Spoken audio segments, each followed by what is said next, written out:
काशी काशी शिव काशी मोक्ष नगरी काशी की जय।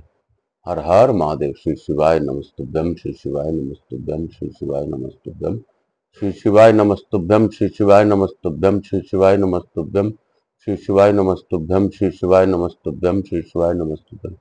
प्रथम पूज्य देव गणपति गणेश जी महाराज का आह्वान करता हूँ तथा उनसे प्रार्थना करता हूँ कि हे गणेश जी महाराज, हे गणनायक, आप गणों के नायक हैं, आप विघ्न हरता है, सभी प्रकार के विघ्नों का हरण करते हैं। आप सभी प्रकार के विघ्नों का हरण करते हुए अपनी अखंड कृपा बनाए रखे। आवाज समझ देवी देवताओं को आने का मार्ग दीजिए। आपकी ही कृपा मात्र से हमारा जीवन सफल हो सकता है। यहाँ के स्थान देवता, वास्तु देवता, ग्राम देवता, क्षेत्रपाल देवता, समझ देवी देवताओं का आह्वान करता हूँ, उनसे प्रार्थना करता हूँ कि इस कथा स्थल पर पधार कर आवाज समझ देवी देवताओं के साथ कथा का श्रवण कर हम लोग को तीर्थार्थ करें। हे बाबा, मुझसे कोई भी भूल हो रही हो तो अब बच्चा समझ के क्षमा कीजिएगा। मैं यहाँ के स्थान देवता, वास्तु देवता, ग्राम देवता, समझ देवी देवता का आह्वान करता हूँ। मेरे भोलेनाथ, मैं पार्वती से अनुरोध करता हूँ कि गौर बिंदु और काशन ग्रहण करें और भावपूर्वक इस शीतला पूजन के दिन शीतला माँ का कृपा सभी पर बनाए रखें। मुझसे कोई भी भूल जाने अनजाने में हो रही हो तो हमें क्षमा कीजिएगा। काल हर, दुख हर, दारिद हर, कष्ट हर, हर हर महादेव शंभु शंभु। बोल बम का नारा है, बाबा एक सहारा है। मैं यही कहूंगा, पार्वती मैया के कई रूप हैं, उनमें से शीतला माता का भी रूप उन्हीं का है। कई घरों में आज शीतला पूजन आज है, कई लोगों में का पूर्व में हो चुका है और कई लोग अभी आगे करेंगे। तो सभी को शीतला देवी माँ कृपा बनाए रखे, शीतल छाया रखे, उनके और उनके परिवार को निरोगी काया प्रदान करे। मैं अपनी कथा की ओर बाबा भोलेनाथ की दया से आगे बढ़ना का आज्ञा मांगता हूँ। मैं आकाश राजड़िया बंसल गोत्र उत्पन्न होम उमा शंकर नारायण देवी कांता रजड़े पुत्र आचार्य संगीत कृष्ण महाराज सवारिया बाबा मेरे गुरु। मैं उन गुरु आज्ञा लेकर आज की कथा प्रारंभ करता हूँ। काल हर, दुख हर, दारिद हर, कष्ट हर, हर हर महादेव शंभु शंभु। बोलबम का नारा है, बाबा एक सहारा है। कल हम लोगों ने पढ़ा था कि आप समस्त पुरुषार्थों को ढूंढ चुके हैं, इसलिए आपको नाम ढूंढी है। आपको संतुष्ट किए बिना कौन देहधारी प्राणी इस काशी में प्रवेश पा सकता है। बोलो ढूंढी भगवान गणेश की जय। काल हर, दुख हर, दारिद हर, कष्ट हर, हर हर काशी काशी शिव काशी मोक्ष नगरी काशी की जय। स्कंद जी कहते हैं, मुने जब गणेश जी भी काशी में आकर विलंब करने लगे तब भगवान शिव ने श्री विष्णु जी की ओर देखा और बड़े आदर के साथ कहा, माधव आप भी वैसा ही ना कीजिएगा जैसा कि पहले के गए हुए लोगों ने किया है। भगवान विष्णु बोले, गिरीश, इस लोक में मनुष्य जो कुछ भी थोड़ा सा अधिक कर्म करता है वह आपके चरणों अरविंदों के चिंतन ही सिद्ध होता है। आपके भक्ति रूपी संपदा से संपन्न हुए हम लोगों का उद्योग प्रायः सफल ही होता है। शिव अपनी बुद्धि, बल और पुरुषार्थ से जो कार्य अत्यंत असाध्य होता है वह भी आपके निरंतर स्मरण से भली भांति सिद्ध हो जाता है। अतः आप अपने द्वारा निश्चित किए हुए इस कार्य को सिद्ध हुआ ही जाने।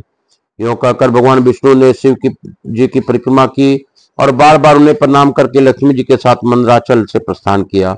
वहां पहुंचकर उन्होंने गंगा तथा वरण नदी के संगम के हाथ पांव धोकर स्नान किया। पीताम्बरधारी श्री हरि ने पहले कल्याण प्रदान करने वाले अपने दोनों चरण वहां धोए थे, इसलिए तभी से उसका तीर्थ का नाम पादोदक तीर्थ हो गया। जो मानव इस पादोदक तीर्थ में स्नान करते हैं उनके 7 जन्मों के पाप नष्ट हो जाते हैं। जो मनुष्य वहां तिल और जल से तर्पण करके पितरों का श्राद्ध करेगा वह अपने वंश की किस पीढ़ी को उतार देगा। जिसने पादोदक तीर्थ में स्नान किया है, पादोक तीर्थ के जल को पी लिया है तथा पादोक तीर्थ के जल से पितरों का तर्पण किया है, ऐसे मनुष्य को कभी नरक छू भी नहीं सकता। जो पादोदक तीर्थ के जल को शंख में रखकर उसके द्वारा नहलाए हुए गोमती चक्र सहित श्री सालग्राम जी के चरणामृत को पान करता है वह अमृत पद को प्राप्त होता है। वह लक्ष्मी और गरुड़ के साथ नित्यकर्म करके केशव ने अपने हाथ से अपने ही प्रस्तरमय मूर्ति बनाई और समस्त सिद्धियों तथा समृद्धियों को देने वाले इस मूर्ति का स्वयं ही पूजन किया। जो मनुष्य केशव नाम से प्रसिद्ध इस परमेश्वर मूर्ति का भली भांति पूजन करता है वह वैकुंठ धाम को अपने घर के आंगन में उतरा हुआ समझे। काशी की सीमा व स्थान श्वेत द्वीप कहलाता है। उसे केशव मूर्ति की सेवा करने वाले मनुष्य श्वेत द्वीप में ही निवास करते हैं। केशव के आगे क्षीर सागर नाम से प्रसिद्ध दूसरा तीर्थ है। उसमें स्नान और तर्पण आदि कार्य करने वाला मनुष्य श्री क्षीर समुद्र में के तट पर निवास करता है। वहीं त्रिभुवन वंदित महालक्ष्मी जी की मूर्ति है। उसे भक्ति पूर्वक प्रणाम करने वाला मनुष्य कभी रोगी नहीं होता।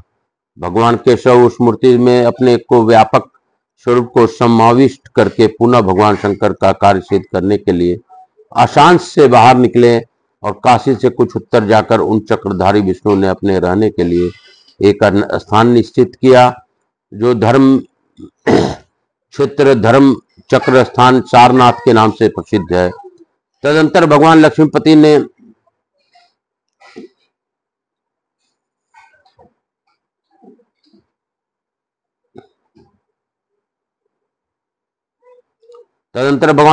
ने परम सुंदर त्रिभुवन मोहन रूप धारण किया और गरुड़ जी की भी अलौकिक रूप धारण करके उनके शिष्य हो गए। वे बड़े अद्भुत मेघ शक्ति से संपन्न सब वस्तु को ओर से निष्प्रह तथा गुरु की सेवा में तत्पर रहने वाले थे। उन्होंने अपने हाथ में अग्रभाग में एक पुस्तक रखी ली थी। भगवान ने अपना नाम पुण्य कृति और गुरु का नाम विनय कृति रखा। पुण्य कृति विनय कृति को इस प्रकार उपदेश दिया।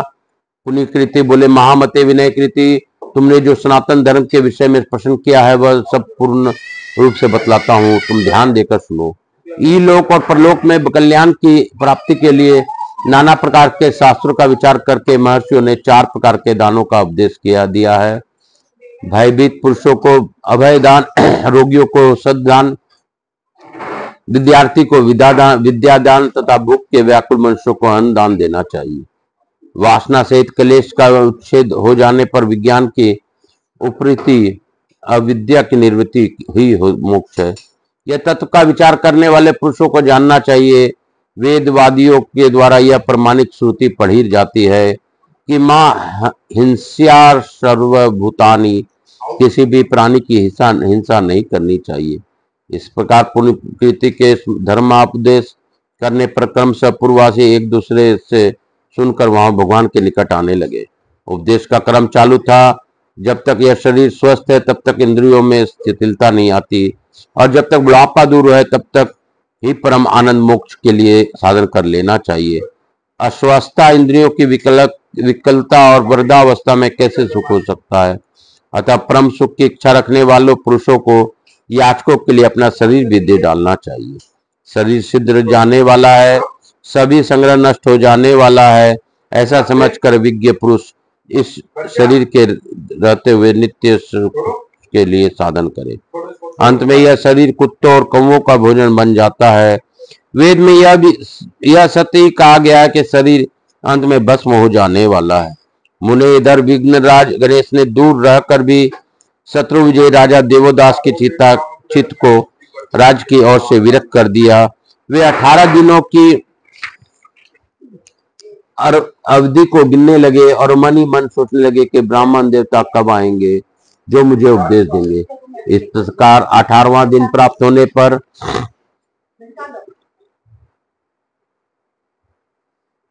दोपहर के समय वे पुण्यकृति नाम वाले श्रेष्ठ ब्राह्मण ही धर्म क्षेत्र के राजा के द्वार पर आए। उन्हें दूर से आते देख उत्कंठित हुए नरेश ने अपने मन में मान लिया कि ये मुझे उपदेश देने योग्य गुरु हैं। फिर वे उनके समीप गए और उन्हें बार बार प्रणाम करके आशीर्वाद ले उन्हें अपने अंतपुर में लिवा ले गए। वहां राजा ने शास्त्रों के विज्ञान से वेली भांति उनका पूजन किया, और जब वे मार्ग के थकावट से रहित स्वस्थ एवं प्रसन्न मुक्त हो गए तब उन्हें भोजन के लिए नाना प्रकार के वस्तुएं भेंट की। उन्हें ग्रहण करके जब पुण्यकृति पूर्णतः तृप्त हो गए और सुखपूर्वक आसन पर जा बैठे तब राजा ने कहा, विप्रवर, मैं राज का भार ढोते ढोते बहुत खिन्न हो गया हूँ। अब उसकी ओर से विराग सा हो रहा है। मैं क्या करूं, कहाँ जाऊं, कैसे मुझे शांति प्राप्त होगी। यह सब सोचते विचारते मेरा 1 मास व्यतीत हो गया।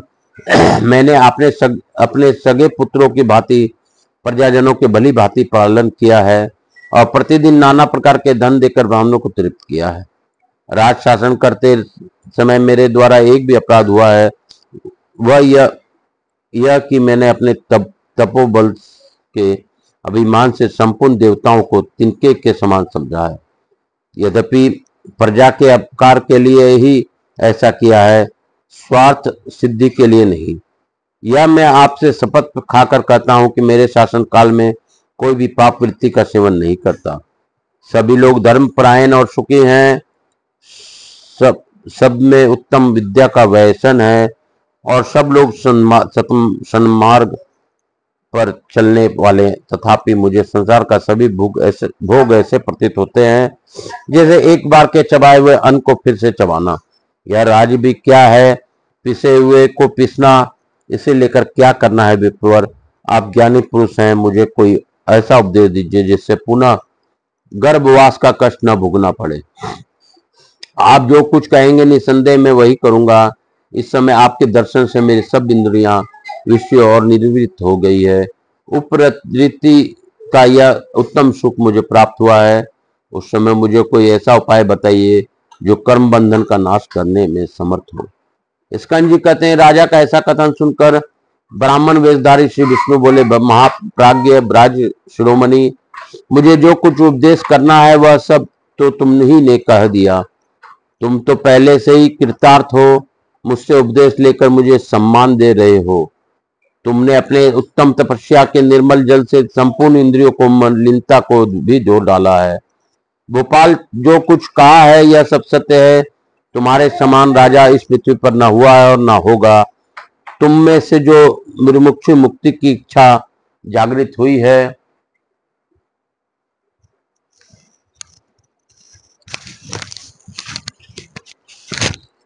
तुम्हारे द्वारा धर्म में लगाई गई प्रजा से जो धर्म का अनुष्ठान किया है उससे संपूर्ण देवता तृप्त हुए हैं। मेरा हृदय में तुम्हारे एक भी दोष प्रतीत होता है कि तुम्हारा भगवान विश्वनाथ को काशी से दूर कर दिया है। मेरा समझ में तुम्हारे सबसे महान अपराध यही है।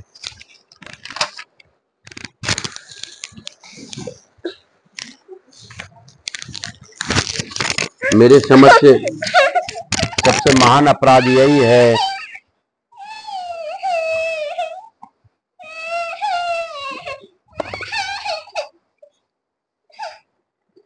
मेरे समझ से तुम्हारे सबसे महान अपराध यही है। ये इस पाप का शांति के लिए मैं तुम्हें बहुत उत्तम उपाय बतलाता हूँ। जिसने भगवान शिव को भक्ति रखकर यहाँ काशी में एक शिवलिंग को भी स्थापना की है, उसने अपने शरीर संपूर्ण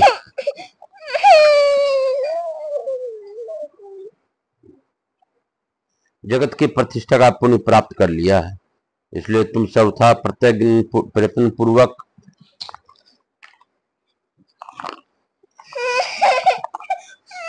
शिवलिंग की स्थापना करो, इसमें कृतार्थ हो जाओगे। देवोदास, तुम्हारे समीप होने से हम लोग भी धन धन हो गए हैं। इस मरते लोग जो तुम्हारे नाम लेते हैं वे भी परम धन्य है। राजन, तुम्हारा मनोरथ रूप महान वृक्ष आज फलित हुआ है। तुम इसी शरीर से परम पद को प्राप्त होगे।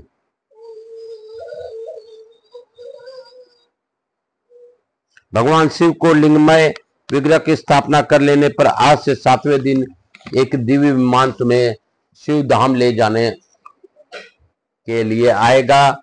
यह काशीपुरी के भली भांति सेवन का फल है। यह सब सुनकर प्रतापी राजा दिवोदास बहुत प्रसन्न हुए। उन्होंने ब्राह्मण के चरणों में बारंबार प्रणाम किया और प्रसन्न होकर कहा, भगवान, आपने मुझे संसार सागर से पार उतार दिया। तत्पश्चात ब्राह्मण वेशधारी विष्णु ने भी राजा से पूछकर काशीपुरी का भली भांति निरीक्षण करके परम पवित्र पंचनंद कुंड पंचगंगा को देखा और वहां विधि पूर्वक स्नान करके वहीं निवास किया। फिर भगवान शंकर के शुभागमन की सिद्ध प्रतीक्षा करते हुए माधव ने राजा दिवोदास के वृत्तांत को जानने वाले गरुड़ जी को वहां भेजा। उधर राजा दिवोदास भी अपने गुरु विप्रवर पुण्यकृति की महिमा का बखान करते हुए समस्त प्रजाओं, मंत्रियों तथा मंडलेश्वरों को बुलवाया। खजाना, घोड़े, हाथी आदि को देख रेख के लिए नियुक्त सब अध्यक्षों को अपने 500 पुत्रों के ज्येष्ठ पुत्र समरंजय को पुरोहित, प्रीतिहार, ऋत्विज, ज्योतिष, ब्राह्मण, सामंत, राजकुमार, रसोई, चिकित्सक तथा नाना कार्यों के लिए आए हुए विदेशी मनुष्यों को भी एकत्र किया। इन सब को हाथ जोड़कर प्रसन्नचित्त राजा ने ब्राह्मण की कही हुई सब बातें कह सुनाई और यह भी बताया कि 7 दिन तक और मुझे इस लोक में रहना है। सब लोग विषाद वृष मुरझाए हुए मुख के यह आश्चर्यजनक वृतांत सुन रहे थे। राजा ने स्वयं ही कुमार समरंजय को राजमहल में ले जाकर उन्हें राजा के पद पर अभिषिक्त किया। फिर नगर और राज्य के लोगों को भी दान आदि का प्रश्न करके पुण्य आत्मा राजा ने गंगा के पश्चिम तट पर विशाल मंदिर बनवाया। संग्राम में शत्रुओं को जीतकर उन्होंने जितनी संपत्ति संग्रह की थी वह सब लगाकर राजा ने शिव मंदिर का निर्माण कराया। राजा की संपूर्ण संपत्ति वहां लगा दी गई थी, इसलिए वह शुभ भूमि भोपाल श्री नाम से विख्यात हुई। राजा रिपुंजय ने दिवोदासेश्वर लिंग की स्थापना करके अपने आप को कृतार्थ माना। तदंतर एक दिन विधि पूर्वक उस शिवलिंग की पूजा और वंदना करके जो ही स्तुति करना प्रारंभ किया तो ही आकाश से एक दिव्य विमान उतरा जो हाथ में शूल और खटवांग धारण करने वाले शिव पार्षदों से घिरा हुआ था। तत्पश्चात उन पार्षदों ने राजा को दिव्य माला, दिव्य गंध, दिव्य वस्त्र और दिव्य आभूषणों से अलंकृत किया और उन्हें शिव धाम में पहुंचा दिया। तब से वह तीर्थ भोपाल श्री के नाम से प्रसिद्ध हुआ। वह श्राद्ध आदि करके अपने शक्ति के अनुसार दान देकर जो देवोदासेश्वर का दर्शन और भक्ति पूर्वक पूजन करता है तथा राजा की इस कथा को भी सुनता है वह फिर गर्भ में नहीं आता। जहां सब पातकों का नाश करने वाले दिवोदास की कथा होती है वही अनावृष्टि और अकाल मृत्यु का भय नहीं होता। इस मातम कथा के पाठ से सबके मनोरथ पूर्ण होंगे। बोलो काशी काशी शिव काशी मोक्ष काशी की जय। काल हर दुख हर दारिद्र हर हर महादेव। शंभु शंभु बोल बम का नारा है, बाबा एक सारा। मैं इस कथा को, आज की कथा को इसी अध्याय के साथ यहीं पे विराम दूंगा और लघु आरती करते हुए आज की कथा पे विराम दूंगा। कपूर गौरम करुणावतारम संसार सारम भुजगेंद्रहारम सदा वसंतम हृदयारविंदे भवानी चेतन नमा। श्री राम जय राम जय जय राम, श्री राम जय राम जय जय राम। मेरे प्रभु राम श्री राम जय राम जय जय राम। मेरे प्रभु राम श्री राम जय राम जय जय राम। मेरे प्रभु राम श्री राम जय राम जय जय राम। यहाँ के स्थान देवता, वास्तु देवता, ग्राम देवता, क्षेत्रपाल देवता, समस्त देवी देवताओं का आह्वान करता हूँ, उनसे प्रार्थना करता हूँ, समस्त देवी देवताओं को नमन करता हूँ। मैं गणेश जी महाराज, लक्ष्मी जी महाराज, रिद्धि सिद्धि शुभ लाभ कुबेर जी महाराज से अनुरोध करता हूँ कि हमारे यहाँ निवास रहकर अखंड कृपा बनाए रखें। आवाज समस्त देवी देवताओं से अनुरोध करता हूँ कि आप अपना कृपा आशीर्वाद सभी पर बनाए रखें। कृपा आशीर्वाद देकर अपने स्थान को गमन करें, पुनः बुलाने पर पधार का आशीर्वाद दें। मैं अपने भोलेनाथ मैया पार्वती को भी धन्यवाद देता हूँ कि उन्होंने भावपूर्वक इस कथा का श्रवण किया। सभी लोगों पर अपनी अखंड कृपा बनाए रखें। मुझसे कोई भूल हो रही हो तो क्षमा कीजिएगा। बाबा आप तो जानते हैं किस प्रकार मैं रोगग्रस्त हूँ, फिर भी अपने प्रण अनुसार आपके सानिध्य में रहूंगा, रहने का प्रयास करता हूँ और करता रहूंगा। काल हर दुखहर दारिद्र कष्ट हर हर महादेव। बोल बम का नारा है, बाबा एक सारा। बोलो बम बोल बम बोल बम। बोल बम में संदेशा है ब्रह्मा विष्णु महेश का। हर हर महादेव।